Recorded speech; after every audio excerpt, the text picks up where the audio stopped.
Hello guys, welcome back to my channel মনের canvas বৃষ্টি লেখা।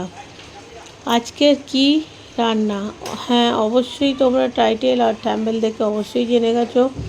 আজকে রান্না হচ্ছে চিকেন চাউমিন।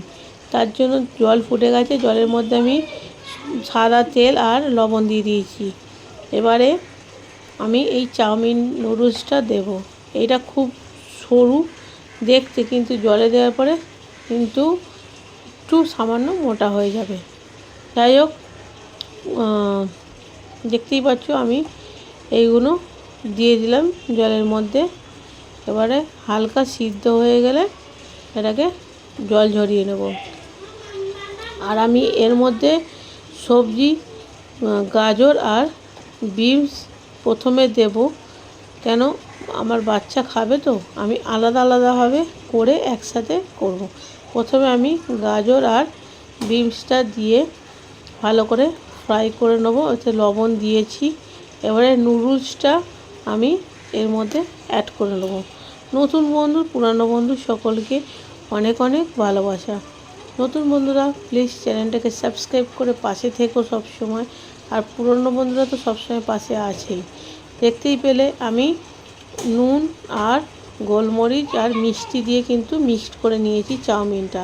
আমি কিন্তু এবারে এতটা পর্যন্ত নুডলসটা আমি আমার বাচ্চাকে দিয়েছি। এবারে চিকেনটা আমি রেডি করব। চিকেনটা রেডি করার জন্য আমি পেঁয়াজ, ক্যাপসিকাম আর কাঁচা লঙ্কা ভালো করে ফ্রাই করে নেব। আর আমার ভিডিও যদি ভালো লেগে থাকে অবশ্যই একটা লাইক আর অবশ্যই কমেন্ট করো। আমি দুটো বড় বড় সাইজের টমেটো দিয়েছি একটু সামান্য গ্রেভির জন্য। টমেটো যতক্ষণ না মেল্ট হবে আমি কিন্তু ততক্ষণ ভালোভাবে ফ্রাই করে নেব। আর ভিডিওটা স্কিপ না করে পুরোটাই দেখার চেষ্টা করো। খুবই ছোট ভিডিও দিয়েছি। এবারে আমি চিকেনটা দিয়ে দিয়েছি। চিকেনটা একটু রং চেঞ্জ হয়ে গেলে আমি এর মধ্যে আদা রসুনের পেস্ট আর যেমন সমস্ত লঙ্কা গুঁড়ো, হলুদ গুঁড়ো আর জিরে গুঁড়ো আর হচ্ছে নুন, এই 4টে মশলাই দেবো। আর কিছু মশলা কিন্তু আমি ইউজ করব না। সির্ফ লঙ্কা গুঁড়ো, হলুদ গুঁড়ো, জিরে গুঁড়ো আর লবণ, এই 4টে মশলা দিয়ে এবার ভালো করে কষিয়ে দেবো। খুবই চটজলদি রান্না আর কম উপকরণ দিয়ে, ঘরে থাকা উপকরণ দিয়ে টেস্টি চিকেন চাউমিন। আর কম তেল মশলাতে গরমে খাবার খেলে কিছুই হবে না। বাইরের হোটেলের খাবার খাওয়ার থেকে তুমি ঘরেতে কম তেল মশলা দিয়ে যদি রান্না করো কোনো ক্ষতি হবে না।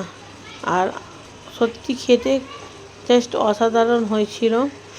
আর এবারে দেখতেই পাচ্ছ আমি ওপর থেকে টমেটো সস আর কাঁচা লঙ্কা দিয়ে ভালো করে মিক্স করে নিয়েছি। আর নুডলসটা কিন্তু একদম খুব ঝরঝরে আর টেস্টি হয়েছিল। মানে একটুখানি ঝাল, একটু মিষ্টি, খুব সুন্দর হয়েছিল। টমেটো সসটা দিয়েছিলাম তার জন্য। আমার তো খুবই ভালো লেগেছে। আর তোমাদের যদি ভালো লাগে অবশ্যই একবার ট্রাই করে দেখো। ভালো থেকো, সুস্থ থেকো আর সব সময় হাসি খুশি থেকো। আর যদি পারো একটা লাইক, একটা সাবস্ক্রাইব করে দিও। টাটা।